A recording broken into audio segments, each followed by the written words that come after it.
Bonjour, c'est Ludovic de Kero. Aujourd'hui, je vais vous présenter une fonctionnalité, plutôt une modalité pédagogique qu'il y a dans Kero. Il s'agit de la modalité exercice. Donc, ici, nous nous trouvons dans une session, on pourrait être dans un modèle de formation.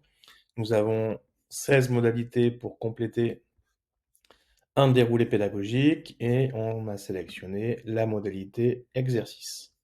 Dans cette modalité exercice, j'ai un exercice à faire à la maison. Alors cette modalité, elle est très appréciée par les acteurs, notamment du bilan de compétences, ou lorsqu'il y a des exercices ou des choses à faire entre deux parties de session, tout simplement. Euh, je renomme la modalité, je donne une durée estimée, je donne mon énoncé, donc le stagiaire de son côté pourra répondre dans un espace libre simplement, mais ici je lui ai joint un document pour qu'il puisse le télécharger et réaliser son exercice. Lorsqu'il aura soumis son exercice réalisé, il pourra récupérer l'exercice corrigé avec la pièce jointe nécessaire. Voilà, donc ça c'est la partie back-office, gestionnaire de formation. Et si je vais directement dans une session où il y a cette modalité, je vais aller dans le module 2.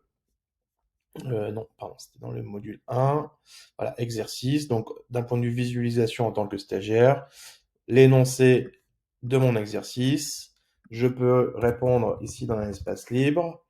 J'ai ce document-là à télécharger, à compléter, je vais le faire et je vais pouvoir venir le re-uploader tout simplement ici et je pourrai soumettre ma réponse.